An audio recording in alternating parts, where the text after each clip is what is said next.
Hey there, everybody, and welcome to the Doctors of Running podcast, where we, a group of doctors of physical therapy, discuss the art and science of running and the stuff that we put on our feet. Speaking of the stuff that we put on our feet, today we are going to be talking all about shoes. We're going to go through multiple different categories, including shoes that we think are the most underrated, shoes that we think bring the most value, and then categories of shoes that we love to wear outside of running the most. And so we are going to be bringing our thoughts on both of those. Who our is, if you're listening, is Dr. David Salas and myself. It's just the two of us here at the round table, and it should be a fun day. David has just got off a couple days out at Disney with his wife. So how was that?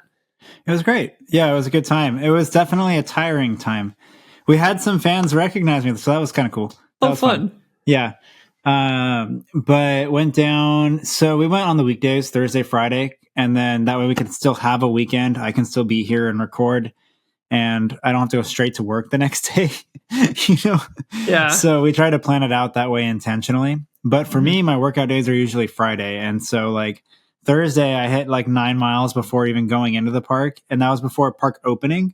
So like we got in late Wednesday, and then I hit 9, park opens at 8, and then I was there until midnight. And then I, got back at 1-ish in the morning, and then woke up again for a 4 or 5-ish, kind of roll call there, and then hit a 12.5-mile workout before going back into the park. That's for insane. The California Adventure side. You sent us a picture. How many steps did you get that one day? I can't remember what it was. Yeah, the first day was the longest because that was the Disneyland day, and there's just a lot more in Disneyland than there is in California Adventure. I think it was like just shy of 40,000 steps. And then the next day, though, wasn't like that much worse. It was like 35 or 36. Wow. And then I slept for like 10 hours after that. Very cool. Well, today's episode is powered by Scratch Labs, and they are just releasing their seasonal, which is apple cider sport hydration drink. And I actually, when they mailed it to us, they sent like little personalized notes, which was really nice of them. And they said, enjoy a warm cup on us. And I kind of thought they were joking, but I'm trying it right now. I just warmed it up. And I will just say, if you're an warm apple cider fan, it literally is what it tastes like. So it's super fun. And I'm just envisioning those winter runs right now where I come in after like literally freezing when it's like -10 outside, and having this afterwards sounds incredible. So it's pretty good. I am a big fan for the post run, especially when it's cold. I'm not exactly sure what the flavor would feel like when I'm really working hard during a run. Have you tried it like in run, or what are your thoughts on it? No, I'm pretty exclusive to the super high carb mix when I'm running. Yeah. I don't really mess around with just like the regular electrolyte mix, but I'll have it before I run or I'll have it after I run. Cool. Just to get some electrolytes in, and yeah. Great. Well, if you haven't tried Scratch before, we have partnered with them because our entire team enjoys using their product even before we reached out to start this partnership. And so if you would like to try Scratch Labs and you haven't before, we did get a code for you all that gets you 25% off your first order. It's DOR24. DOR24 will get you 25% off your first order. But let's go into the first topic of the day. Let's start with, I think, what's in my mind one of the more fun categories, which is shoes that are underrated. So in our mind, these are ones that we think deserve a little bit more credence than they currently get. And so we're going to go into that. And we have not revealed these to each other. So these are going to be blind reveals. So we don't know if we have any overlapping, but David, why don't you go first with your first pick? Yeah. Are we going to go 5, 4, 3, 2, 1? No particular order. Order? No. I mean, unless you want to. Let's do it in order. Okay. 5, 4, 3, 2, 1. Okay. I just got to count it out real quick. That's what I'm doing. I'm like, so 5, 4, 3, 2, 1. Okay. So number 5, I feel like this shoe for me worked really well. And I actually am a big fan of it. I didn't agree with Klein quite as much, mostly because of the posterior lateral bevel not really being what he needed. But for those that don't need quite as dramatic of a geometry there, like this shoe actually is really nice. It's a supercritical EVA midsole, and it has a decent amount of stack underfoot. It's nice. It's flowy. It's a good daily trainer. And that's the Hoka Sky Flow. And so I think it's one of the shoes it released. People aren't really talking about it that much. Yeah, it's not getting talked about. I think it's underrated. It's not my trainer of the year, but it's a shoe that is good. And I stand, I walk, I run in it all of the time. And it's a shoe that I do wear in the clinic. Although now I have it kind of dirty, so I might have to wash it. But I have the earthy color tone there, for the listeners that can't see. It's like the white on rose gold kind of color. And it's a clean look if I clean it. So right now it's a little bit dirty. But that's a shoe that...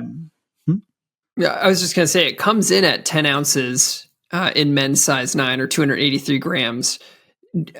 What's the value of it outside of the Clifton? Like, how is it differentiated from that? Because just from a profile look perspective, it's pretty similar. It's got relatively similar stack heights and the 5mm drop. Like, how is it different, and potentially who might it work better for?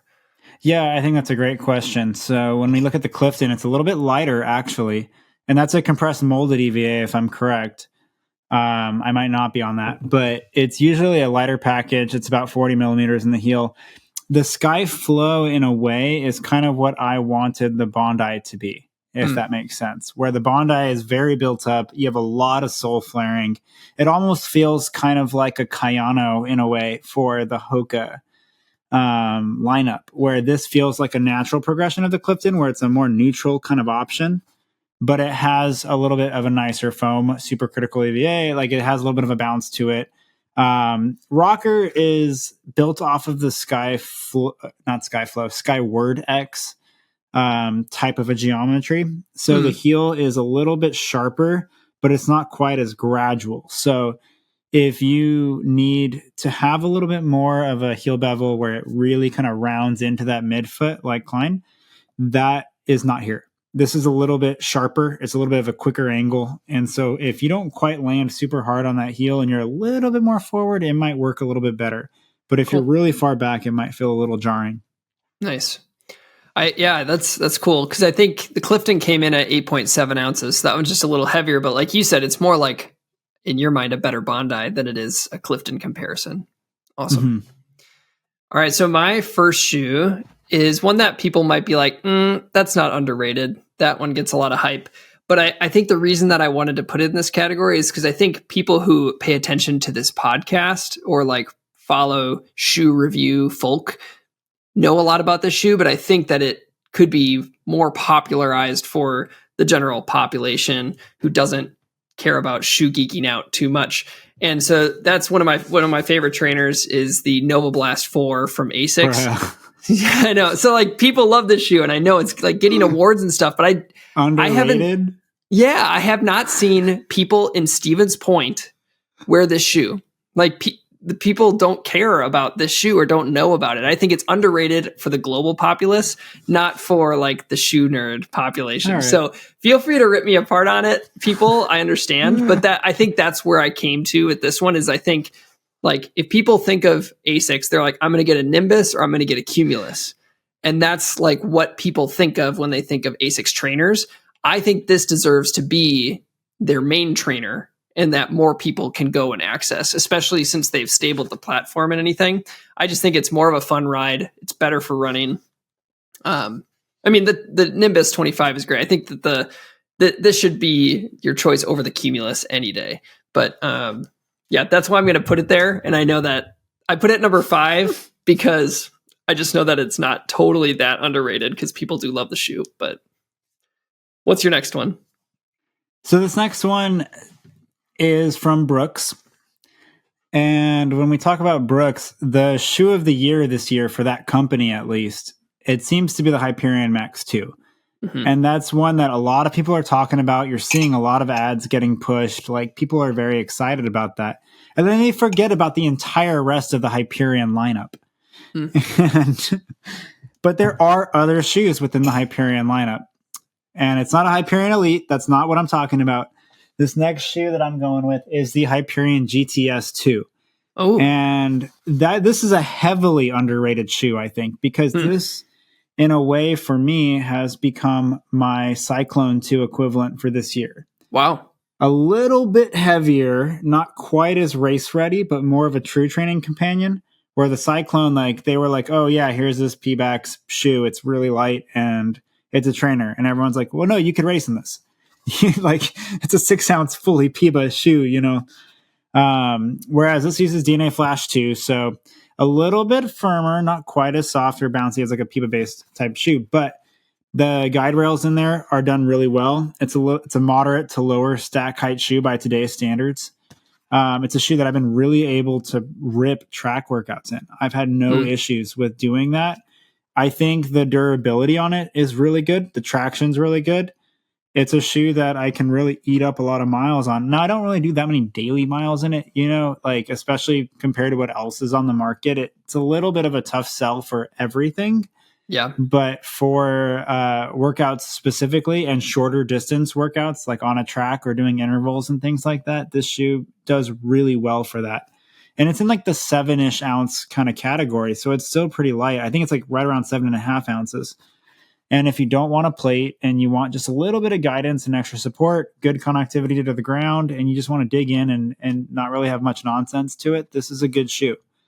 Again, like I use it mostly for interval type stuff. So you're not really going to see it on my feet for like long runs and really even daily runs. I don't really use it that much, but you will see it on my feet on the track. If you have any, like if there's any footage of me ever running in it, that comes out.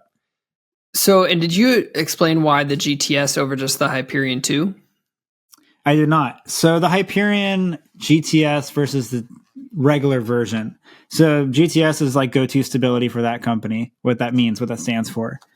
The platform itself, I felt like the guide rails really kind of held me together in the heel, and then it extends through the midfoot there, and it just gives you a little bit of a guidance on that guide rail. And that was just enough for me when I'm landing to just give me a little bit more rigidity in that space and kind of give me a little bit more guidance.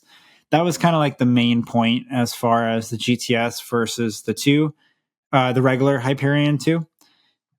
It wasn't unstable. I just felt like the little bit of added stability to the GTS 2 was enough for me to give the nod to the GTS 2 versus the regular version. It's not super dramatic. It's just a little bit.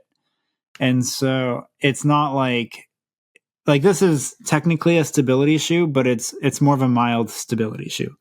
Yeah. Cool. That's great. So my next one I don't have on me, and I think that you're going to everybody's going to hate me for this one too, because you're like, that's not an underrated shoe, but it's the Saucony Ride 17.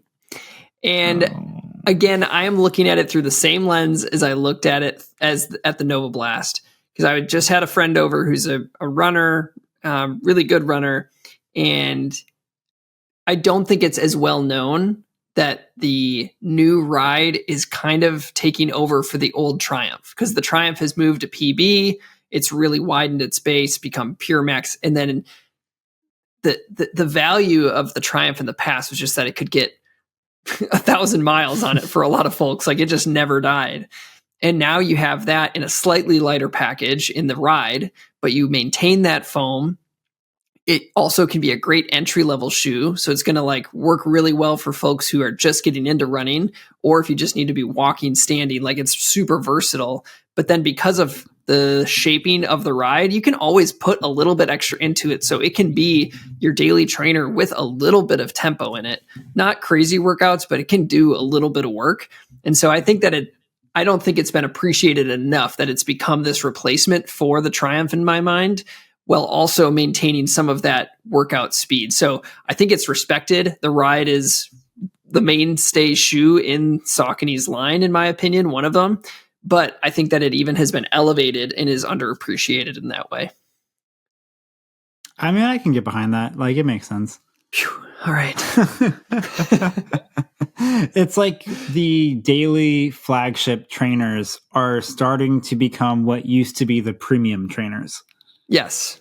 And now the premium trainers are now using these, highly advanced supercritical foams. Right. So that makes sense.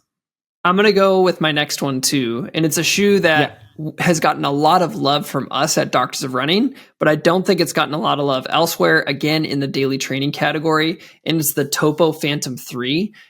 I just think it's a that's a really good one. simple daily trainer that it's in their moderate drop category. It's not one of their zero drop shoes. So it's super accessible to a lot of people. The cushioning isn't fancy. It's not super bouncy, but it's consistent. It's got just enough of a rocker to just let you get in rhythm. The fit is awesome. Really great lockdown. So again, this is one of those workhorse trainers that I wouldn't do like harder long runs in it, but if I'm getting like medium long runs, daily miles, all that stuff can go in the Phantom 3. And I just don't think it's appreciated enough. It's partially at large because it's a smaller brand too. It's not everywhere and people don't know about Topo. But I think, again, this is one of those, if you're getting into running and you're like, hey, what shoe should I get just for daily training? Phantom 3 is going to be great. You got a nice wide base on the bottom. It's got some stable neutral, features to it. I think it's a great shoe. Bit underrated. I actually really love that pick. Thank you. You have my points of validity there. I feel like I need David approval today for some reason on a level bigger than I normally do. No, that shoe was awesome. That shoe was great. Like that was not that far off of making my honorable mention last year of daily trainers. Yep. It's simple. It's nothing super fancy, but it fits well and it rides well. And no one really talks about it. That's a great underrated pick. Yes. Thank you. I need this. This next one is a shoe that if you are a longtime fan of Doctors of Running, you have probably heard of this shoe. Ooh, I wonder if this is one I have too. If you are not a longtime fan, you probably are going to think this is out of left field. This is probably a company you've never heard of. Wait, hold on. When you say it, let's lift up a shoe at the same time. I want to see if we pick the same one. Is it going to be the same one? Oh, I don't know. You tell me when to lift it. Or not. All right, 3, 2, 1, go. Yes. Oh, snap. It is. That's hilarious. So that's your number 2. This is my number 2. This is your number 3, right? This is my number 3. Okay, talk about it. Talk about the Karhu Akoni 3.0. Yeah. So for listeners, Karhu Akoni 3.0. Now, we've always had a nice, kind of like Topo in that regard, where the uppers and the fit of Karhu shoes have always been pretty good. Solid. Solid. It's a long-standing company. They've been around for a long time. It's a Finnish company, so a lot of people they've never really heard of it. Mm. And in the United States, it's exclusive to Fleet Feet, right? You can't really buy it anywhere else. And so if you don't have a Fleet Feet in your area, you're never going to see them. And so it's a weird brand in that way, but it's a solid neutral daily trainer. And it's nothing fancy, it's honestly, it's a little bit heavy. I think I looked it up just a second ago. Almost 11 ounces. 10.9 ounces. Yeah. It's almost 11 ounces. It's an 8mm drop. It's kind of like a moderate cushioned shoe, but what they do on the shoe, they do well. And the upper fits really well. It's very secure. It has a nice padded tongue. You can lock this thing down, have no issues. Yep. One thing with the Karhu shoes that they've always done really well too is their heels are done really well too. Yes, so they are. You have a nice bevel. It transitions really well. They've always had a fulcrum in their shoes, and depending on which model you have, that fulcrum might look a little bit different as far as how long it goes and the shape that it holds. But it's a little bit of a stiffening agent, and their idea is to kind of aim you towards some level of guidance, and that's kind of what extends across their models. Yeah. And the Akoni is kind of like that flagship neutral kind of in the middle. It's not max guidance, but it's not none. Yep. It's just kind of let's give you a little bit and just get you on your way. Yep. And this shoe, it's just a nice balanced rocker where it's not overly dramatic. You can kind of see if I'm holding it up for the viewers. It exists. The heel is definitely rockered, but that forefoot's not as dramatic. But it has a little bit of a rounding. It does have a forefoot rocker. It has a little bit of flexibility, but there's still a little bit of stiffness. And so under load, it has this kind of right in between of flexible and rigid. Mm-hmm. And you get this very rhythmic rocker feeling under your foot. And it's just nice for just shuffling miles, easy daily miles. Now, it's not a super high stacked shoe, though. I will say, I don't know if I would quite reach for it for a long run day, but for daily mileage and just getting about, this is a solid shoe. Yep. The only things I would add, I think that the fulcrum in the Akoni is a 3/4 length, and that's why you have some of that rigidity into the forefoot, but then you get that end range. And I think what they've done the fulcrum thing forever, and they've basically had plates in their shoe to some extent for a long time. And so I think they've found a really happy spot with what they want it to function as. And it really also falls into that stable neutral category where you have the plate that basically, or their fulcrum, they call it, but it spans the width of the shoe. It just rolls really nice. And I would just say it runs so much lighter than the listed weight. Like, it doesn't feel like an 11-ounce shoe when you put it on, at least in my opinion. And then the only thing that is worth considering is the toe spring is pretty high in this shoe. So if toe spring is bothersome for you, which for me right now it is after my race that I had, so I don't put this one on now. But otherwise, I think it's constructed super well, really smooth ride. And I think that they also do their widths very well. So they have their standard, and then they have what they call high-vo, and that's high volume. So they really take that seriously and don't just widen the shoe, but they really increase the vamp or the height in the toe box. I actually have the high-vo version here. And if you're needing extra space, they really give it to you in the high-vo option. So I think it's nothing fancy, but it really does the job well. What's your number 2? Yeah, because that was your number 2, so I guess it's my turn. So this next one, again, it might be a company you've never heard of. And this is a shoe that it probably would have been my number 1 if it wasn't for the last few weeks. But it is a awesome, awesome shoe, and one that I would not hesitate to race in. I don't know what you're talking about. You don't know what I'm talking about. You don't know what I'm talking about. I've been hyping this shoe up for a while. That's the Anta C202 GT5. Oh, wow. Yeah. The nomenclature is outrageous on that. That's hilarious. That is so long. So Anta is a Chinese-based company. Again, you don't really see them in the States very often. And they do have some athletes. Most of them are NBA athletes, but they do have Kenenisa Bekele as well, who is a running athlete that most people may have heard of. Yep. And so this is a PIBA-based carbon-plated super shoe with a decent amount of outsole coverage. It's more of a moderate stack height. It's not quite at 40. I don't remember exactly what it's at. It's probably like 35-ish, something like that, But it's a little bit of a firmer PIBA, but it's super responsive. And you have a decent amount of toe spring up front. The heel bevel isn't crazy. It's very meant to have you kind of be forward and really push off of that forefoot.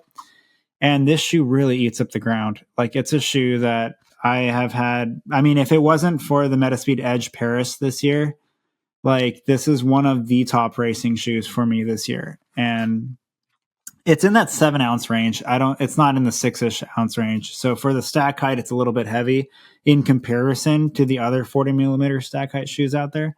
Yeah. Because it's a comparable weight with less height. But if you want a more grounded experience, I do think they are selling it in the States now. I think that is on the Anta website. If you're curious, ANTA, it exists. I think it's also 180-ish, if I remember correctly. I wouldn't quote me on that, but it's way less than the normal 250. Yeah. So from a budget super shoe standpoint, this shoe can rip. So it's a shoe that no one's really talking about, and that would have been my number 1, but it's not. So great. Well, I've got my number 1 here, and this is going to be, most people are going to skip past this one because I don't think a lot of people are going to care about it. But it's a company that we've talked about already, but it's a different shoe, and it's from Topo, and it's the Topo Traverse. This is basically a hybrid walking shoe or hiking shoe with a little bit of running capabilities.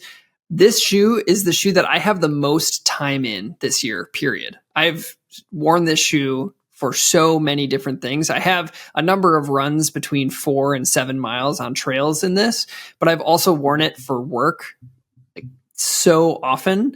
And then I wear it hiking with our family and all that kind of stuff. So this shoe has, the zip foam in it, and it's got kind of a dual layer foam compound. And then they've done some unique things with the outsole as well, where they've kind of wrapped it up a little bit in certain areas to add some rigidity where they want it. And they've also put a little clip in the back to add a little bit of security in the rear foot. So it's definitely not something that you would take for these long, faster trail runs. But if you're kind of wanting something that can run a little bit on trails if you wanted to, but really be this really workhorse hiker, this is honestly the most comfortable shoe that I've had this year. I think it's super underrated for that sphere where you want to use it for hiking and running. Like if, my friends love going on these long backpacking trips or long weekend backpacking trips, and I haven't been able to go in a few years, but this will be the shoe that I take with me for, like, if I was a thru hiker, this is the shoe I would throw on right now. I think it's a no-brainer. It's got a 5 millimeter drop, about 30 millimeters in the heel, 25 in the forefoot, and it's just super comfortable, performs super well, and I don't think most people even know it exists because it sits in a little bit of a weird space. So Topo Traverse is my number one. Yeah, I get it. I mean, and it has that Vibram outsole, very sticky, very grippy. Like, it's a very comfortable shoe. What do you think of the sock liner in that shoe? Because it kind of has a texture to it, right? Yeah, that was actually one of the things I loved about it from a comfort standpoint. This was the shoe that got me back to walking without any support after my foot injury. So I have a little bit of bias there, just how it carried me through that. But I found that little texture unobtrusive, totally comfortable for me. Did you not like it?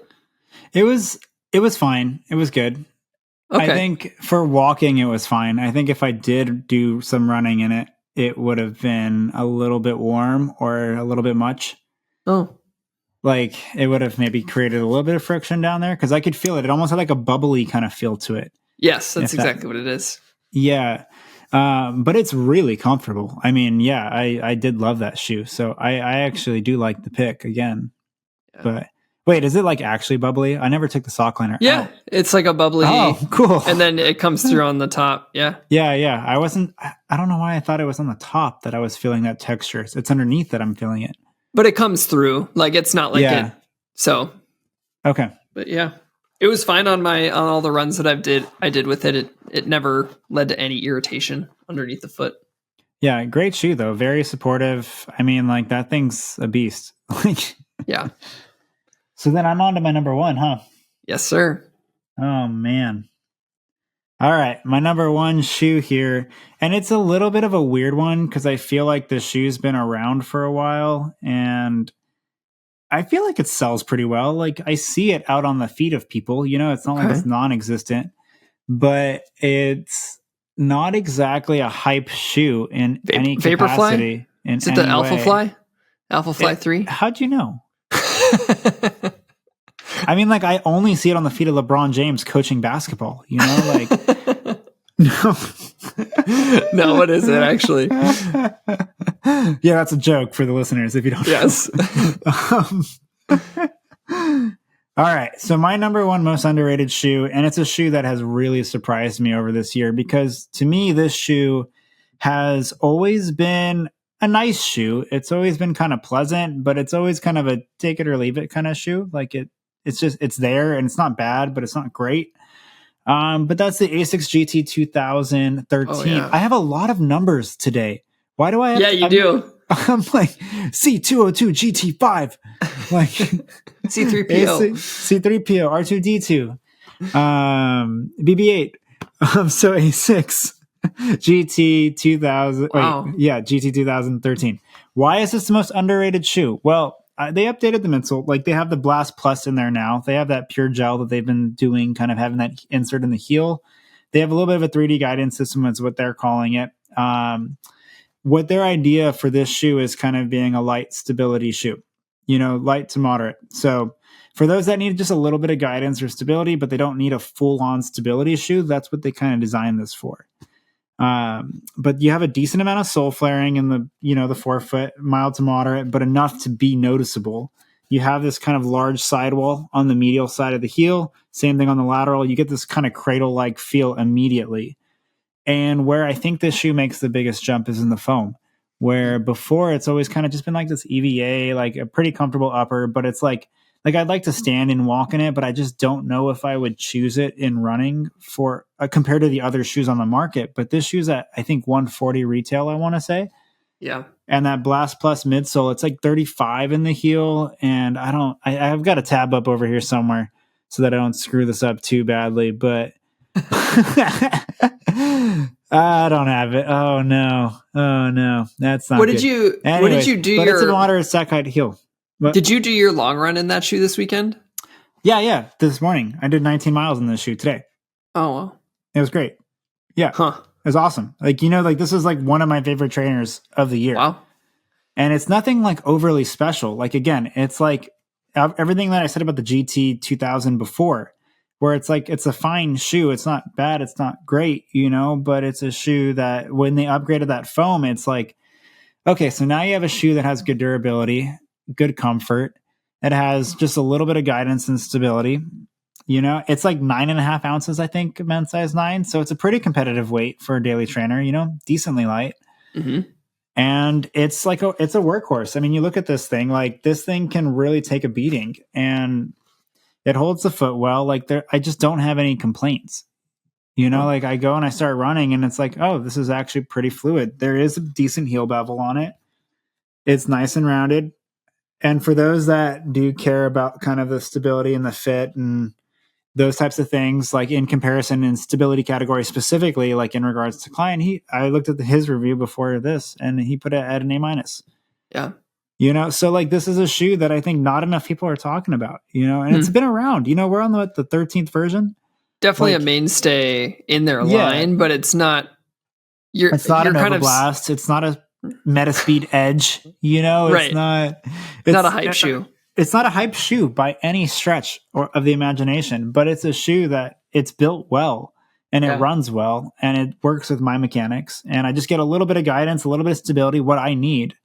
And it's not overstacked, like being at 35 millimeters, like that's not that bad by today's standards, like you can still feel the ground. There's plenty of outsole coverage. It's pretty grippy. I ran in dirt today. I ran in trails. It was fine. Yeah. Like it's a good shoe. It's a really good shoe. And cool. I think as of right now, I mean, that's might be a nod, for an award later this year. So nice. It's a very well done shoe that I don't think enough people are talking about. Nice. Well, we're going to pivot and we're going to take basically intermission, and we're going to talk about shoes that we use not for running. So things that we may wear to work or around the house. That's what we're going to hit next. Oh. I'm going to go through mine. I have 4 of them here that I'm going to hit pretty quick. And then David, I'll pitch it over to you and you can talk about the ones that you are enjoying. What's your face telling me? I misunderstood the assignment. Oh. Hey, well, that's okay. We were talking about this before. I thought you meant like recovery, like slides. Yeah, that's fine. Like sandals. But yes. like at work, I wouldn't wear like some of these. That's fine. Like, that's fine. You're good. You didn't misunderstand the assignment. Things for use outside of running, that also falls in the purview. So I'll tell mine first though. So when it comes to ones that I wear at work, I really have enjoyed finding shoes that allow me to basically do barefoot walking and standing. So I've tried a number of different models, and there are a couple others that I want to try, but my favorite one has been the HFS from Zero. So I have a number of models from Zero, and I think that what I've really enjoyed about them is that the upper is super comfortable and they have colors and styles that are a little bit more business casual. And so I've gone that way. I do not run in these shoes. I haven't trained myself to be able to do that. But this is the shoe, along with the Traverse, that I have worn the most for work, has been the HFS. I also have like a half boot that I also wear that they don't make anymore, but that's the other one I like. I've tried some of the Vivo barefoot stuff, but I haven't figured out fit yet for them. I need to try some other sizes because it just I have not been able to secure the heel, and it's kind of just felt really big at the toe because they have like a very long big toe region in their toe box. So I got to figure the Vivo barefoot out because I haven't nailed down the right sizing. So as of now, my favorite for work is the HFS from Zero. When it comes to chilling around home or like walking around the community, there are 2 shoes. One of them is available. One of them, RIP, no longer exists. The one that's still available, and I think that everyone else on the Ducks running team disagrees with me on this shoe, that's okay. He knows what's coming.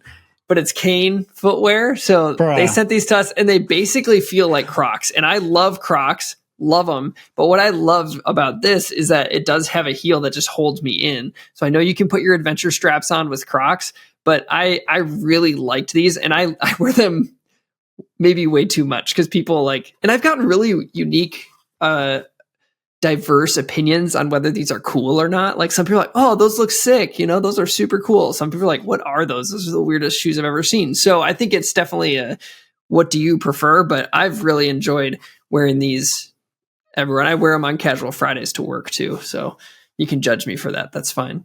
The other one, go ahead. I saw a pair at Disneyland. Yes. And I was going to take a picture, but the guy was beelining it to a ride. And because he can. It was literally just as fast as like, oh crap, that's the cane recovery, like phone. And then he was like gone. And I was like, no. Because I was going to send you a picture of it. They can do anything. But I would feel like... Actually, mine's a little oversized though. Because like, how their whole sizes? Yes. I have a 10. And like being a 9.5, especially in like a sandal type footwear, I feel like I probably should have done a 9. That would honestly ruin this shoe if it was so big, because then it wouldn't be functional. I don't have an accurate assessment on that. Fair enough. This is a shoe that I won't spend too much on, but it's from Deckers X Lab. Oh yeah, that one's it's nice. The Sniper Mid from them, and I got this shoe like 2.5 or 3 years ago. This is on my foot. It feels like 24/7 through the winter. Right here. It's the most comfortable. I'm starting to like wear through the outsole at this point because I wear them so much. So comfortable for Wisconsin winters. And I wear them like if I got to go get gas or something from the house or a quick errand, I just wear them out in the community too. They're amazing. So those are my shoes that I wear when I'm not running. But what do you got, David? Well, this wasn't on my list, but if you need, I could just reach it because it was there. If you need kind of another version of that isn't that, the Chukkas are pretty nice too. Oh yeah, I need to try those. Do they still make those, right? I don't know. I'm gonna look it up. But they're nice. Yeah, I mean, they run warm, but where you live, that's a good thing. Like where I live, I have to be selective. Yeah. But yeah, they're nice. I mean, it's basically the same 5-layer midsole, and then they just have a more Chukka based upper, not quite as fluffy or fuzzy, but it's good. I'm gonna look it up. I don't think they do. No, they don't make the Chukkas anymore? I don't think so. But what are your picks? Yeah, the Deckers X Lab branch is interesting, but I'll start with one of theirs because this shoe is amazing. And I bought my mom a pair. My wife bought a pair. Everybody who I know who has a pair absolutely loves them. And they don't make them anymore.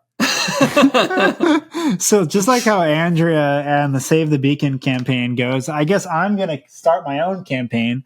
And if there's any listeners out there, please save the Cozy Slide. Oh, those were great. The Deckers X Lab Cozy Slide. They don't make them anymore. So I literally am trying to save the life on these things because there's no way I can get another one. Yep. But they have a little adjustable strap over there. They have kind of like an inner wool lining. They have that 5-layer platform. It's actually really secure on the foot for not really having like super extensive straps. And for like being around the house, like this is amazing for cooking, cleaning, laundry, whatever you want, like standing on hard floors. Like this is this thing is awesome. It's kind of like my gold standard, except it doesn't exist. I know anymore. So it's like, I wonder if Deckers is experimental enough that they might just bring it back for a quick flash sale on stuff. I would be so excited. Yeah, well, the tough thing with Deckers is because Deckers is multiple companies. Yes, exactly. And so for those that don't know, like Deckers is in Santa Barbara, and so or Goleta, rather, I guess, if I'm being technical. In SoCal. It's yeah. We'll get to that another time. But that is, but they're just down the street from Santa Barbara. I meet in their parking lot quite a bit to go to the track because they're not that far, and it's a parking lot that's easy to park in. But they also do Hoka, they do UGG, they do Teva, they do a lot of things. And so I think that XLab branch, sometimes they're playing around with things. Right. And then maybe it goes to another company out in the stratosphere, and then, like they do something else with it. I don't know. Right. Yeah, because it seems like the XLab, like they make really good stuff, but then it doesn't stay around for very long, and they're kind of doing another one. So that's kind of my general hunch with that, but I don't have any confirmation on that. But the Cozy Slide, if anyone out there is listening from that company, please remake that shoe, because Yeah, I have plenty of people in my immediate family that absolutely love that shoe and we're very sad to know they can't buy another pair. But anyways, where are we going? Do you have another one? No, I'm done. But is that all you had? Is that what you brought up? That was like my main recovery standalone kind of shoe. But there actually is another one for the clinic. I just don't have it with me because I was thinking slides. Or just quote unquote recovery footwear. But the On Cloud Runner 2, did you have an opportunity to try that one? Yeah, I've worn it to work and ran in it. Yeah, like amazing walking shoe. That's what I took to Disneyland. And I mean, I put a crap load of steps on that shoe. And I wear it to the clinic all the time. Very good upper, a lot of room for swelling accommodation throughout the day. Cozy, fits well. You know, the running, I think it could probably be a little bit better for my own mechanics, but from a standing and walking standpoint, it's one of my favorite shoes to walk around in. And so that is a shoe that I wear outside of running a lot. Great. Well, let's get into our final category for the night, which is talking about shoes that we think have the highest value.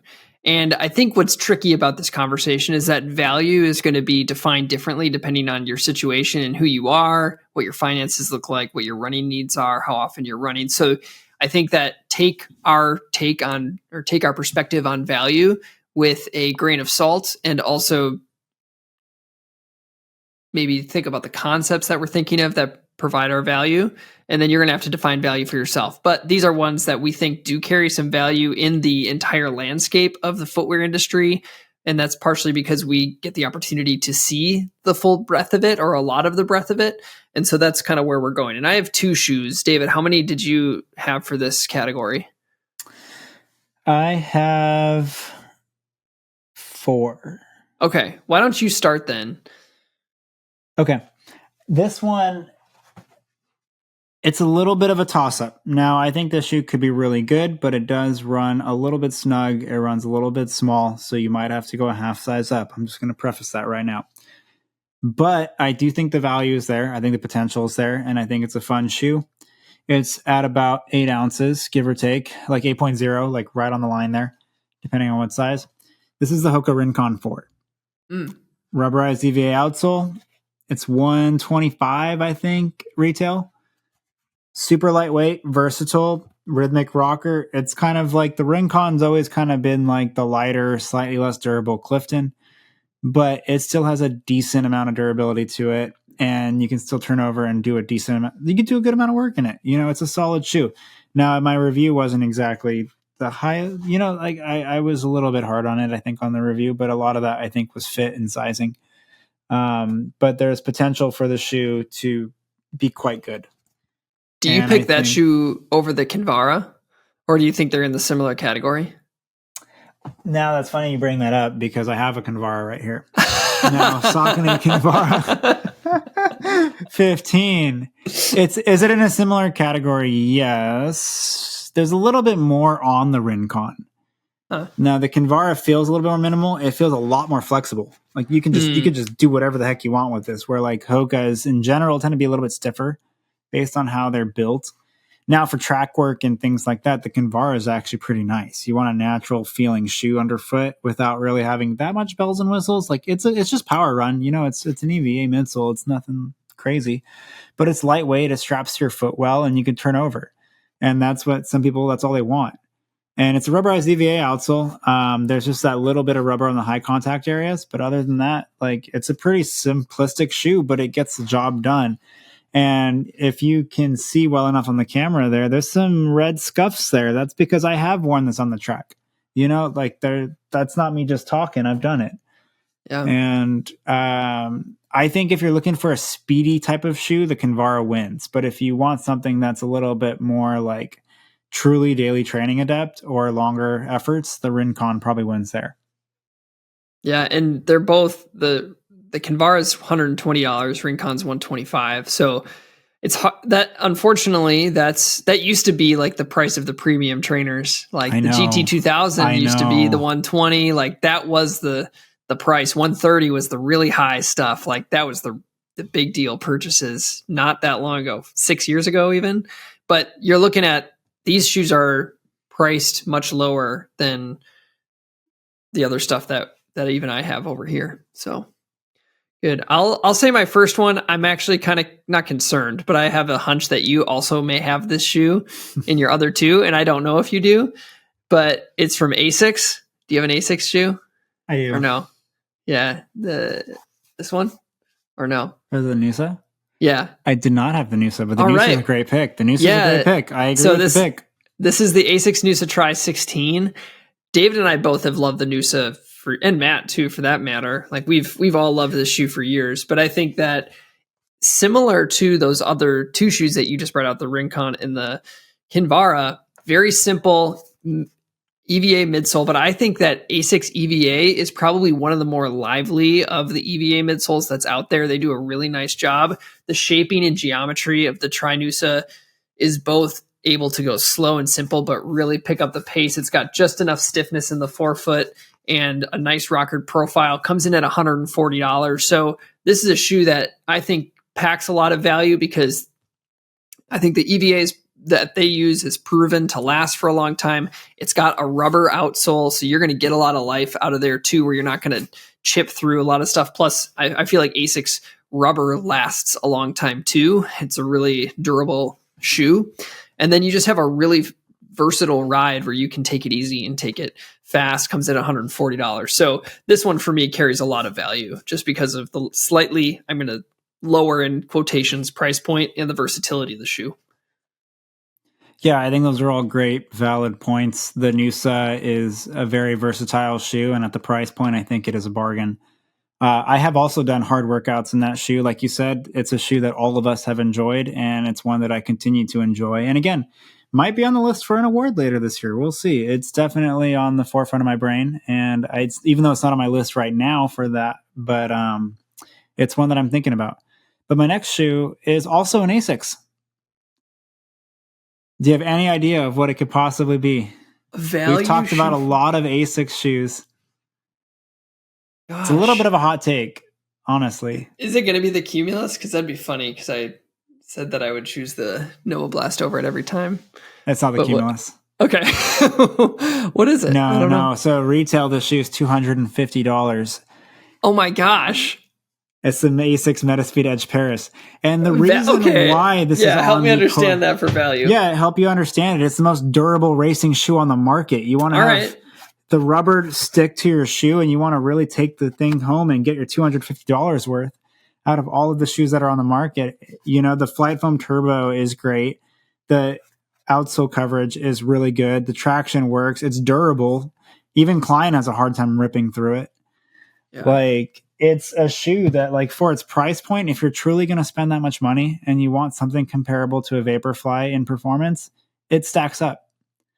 And it's a lot of money. Obviously, $250 is a lot of money. But if you want that dollar to go as far as it can possibly go in a performance shoe, I think as of this year, that's probably the shoe that's going to hold up the best out of the bunch. The SC Elite from New Balance is also pretty good, I think, in that category from holding up.